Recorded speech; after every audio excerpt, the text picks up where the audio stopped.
Arabella and I know each other for quite a while. We've done a concert together in Boston, so that was already some 4 or 5 years ago.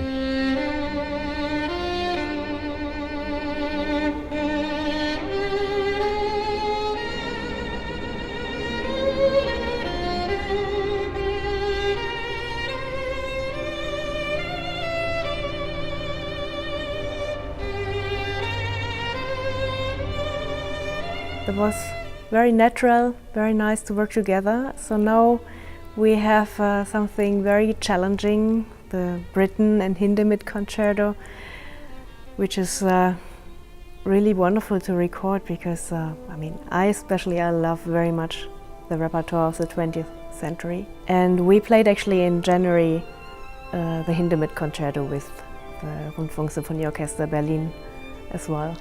So this we already have in our blood.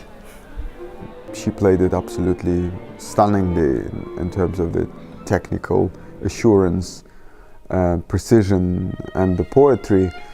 So I felt, it's a great project to record this with her.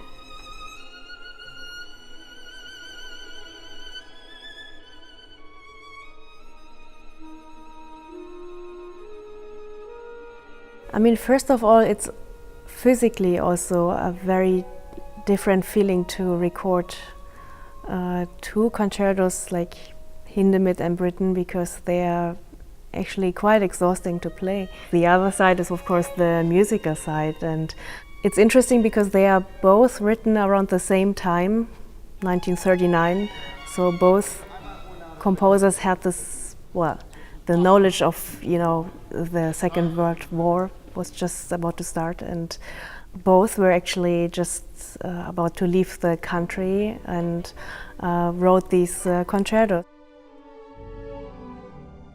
Whichever repertoire I do, I always prepare the same way. I have to know the music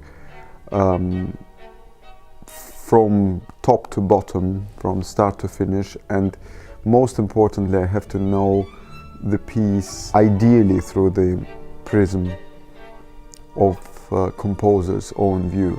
So I am less interested in my personal reading of a piece. I'm interested in the piece itself. I think everybody has his own interpretation in a way. Like every person is different, we all put our own experience in life and all the personal emotions into the music. I think a conductor carries the music inside his body and it communicates itself. The music at some point starts radiating through his entire being. Actually, my father knew Paul Hindemith quite well because they worked together on his opera, Die Harmonie der Welt. And when the opera was played in Bremen, he worked together with Hindemith as solo repetitor. And from this time there's actually this picture which is for me very moving to see, because my father was younger than I am now and he worked together with Hindemith, and I'm now recording his violin concerto, and it's nice to have them with me during the recording, because both are not here anymore. So, but I'm sure they will be somewhere, so listening, and I hope they will like it. So for me, it's it's very special to record his concerto.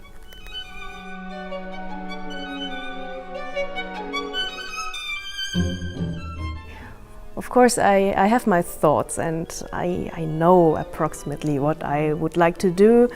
And of course, when I practice a piece, I imagine how I would like to interpret it. But still, at the end, I always wait for the moment on stage, what is going to happen and what is coming from the orchestra, from the conductor, and how we can create something especially in this moment.